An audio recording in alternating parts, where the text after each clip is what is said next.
Good morning. My name's Peter Batten. I'm the Managing Director of Haranga Resources, giving a presentation on emerging gems. This is our October presentation. Read that if you wish. So I've only just joined the company in September of this year, and I was invited by Mike Davies, and I know John Davis, and I thought that meeting these people, it was a good team to work with. I've recently just returned from Senegal, where I met Jean Casson, our Chief Operating Officer, and he's very knowledgeable with 23 years of experience in Senegal. We in Senegal we have a uranium project and a gold project. We're talking about the uranium here. I have a background in uranium, having been in Bannerman Resources and White Canyon in Utah mining. And everybody's been looking for the second coming of uranium, and it looks like it might be here. There's a number of reasons for that. One of them is that the world now realises that there's a very low carbon footprint to nuclear, and that it is an answer to the renewable power industry with a safe baseline power generation. The reason that the market is feeling comfortable with the rise in uranium is the fact that the forward contracts haven't been covered, and they're not covered to 2030, which means there's a prolonged requirement for new production. A number of countries that had previously withdrawn from nuclear generation have come back and are expanding. Of these, notable is Japan, which committed to shutting all nuclear power down after Fukushima, but they're now restarting most of their reactors. There's a growth in the world. There is a feeling that the predictions are that to 2040, there is a requirement between 200 million and 400 million pounds that is not being produced now.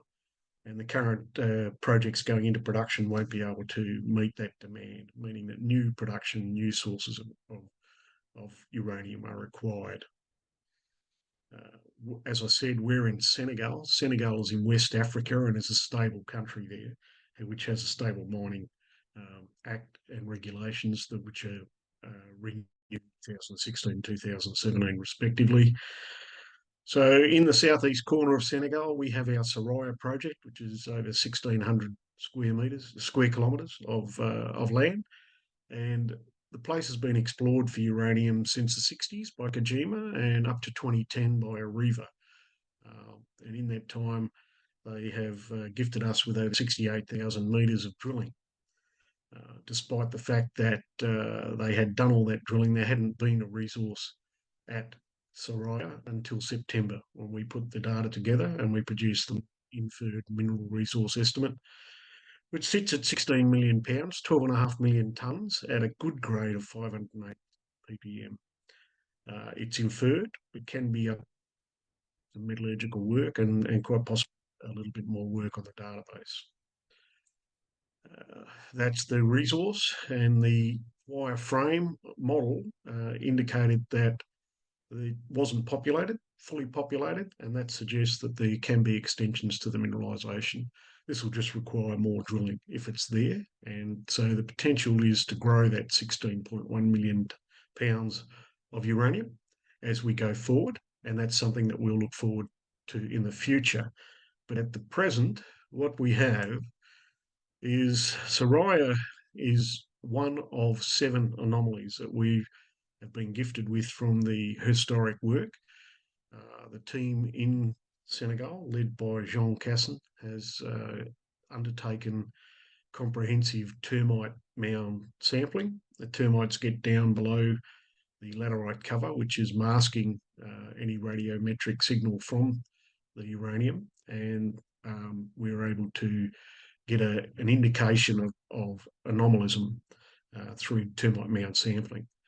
To date, there are 7 identified, with Soraya being the only one that has been drilled extensively. We're now looking to drill the second of these, and the 3 anomalies that are in contention for this is Diobi to the north and Mendencolli and Sinella to the south. It's likely to be one of Diobi or Sinella most completed for infill termite mound sampling. So the next step now is to try and get the orientation of that mineralisation, and we are just at this moment organising auger drilling on Diobi and Sanella, getting permits from the Forestry Department and the ANSR so that we are allowed to shift our samples. But apart from that, there's still portions of the tenement that haven't been looked at properly, and to that extent, we have other radiometric anomalies further south and southeast of where we are now. The 7 anomalies we do have form a 25-kilometre long corridor of mineralisation. So this is the situation that we have in Senegal. Senegal is a stable geopolitical location. We have an initial resource which is robust. It's the first of 7 anomalies that we have, and we're looking to drill 2 remaining 6. We hope that the auger work will give us a choice of 2 by late November, and that we will enter into RC drilling in December. As previously stated, the global uranium demand is increasing. The spot price went up by 30% in 2022, and it's up over 40% so far this year. And we think that that's sustainable for a number of years, given the reasons earlier about the contracts being out and the increase in the number of reactors and the acceptance by the world of nuclear power as a clean, carbon-free electricity that gives baseload component continuously 24/7, 365. Another reason is the vulnerability of energy supply chain in the West, as seen with recent issues, both in the east of Europe and in the Middle East. We think that we're quite well placed for the future. We know that there's uranium there. We can see that our maiden MRE will be expanded on, and we hope considerably. And we have the team in place to do that. We have our own camp, 40-man camp out at Soraya. We have a relationship with the drilling companies. We have been drilling there before, so it's been done, and it's just a matter of getting the work out of the way, and we think that we'll get the rewards for that. In addition to our uranium, we also have a gold project in Senegal, and that's the Iwal South project, and we've highlighted a number of anomalous regions within that, and it's part of the Baroon, which is a very lucrative geology to be in. That's the Haranga story. Thank you.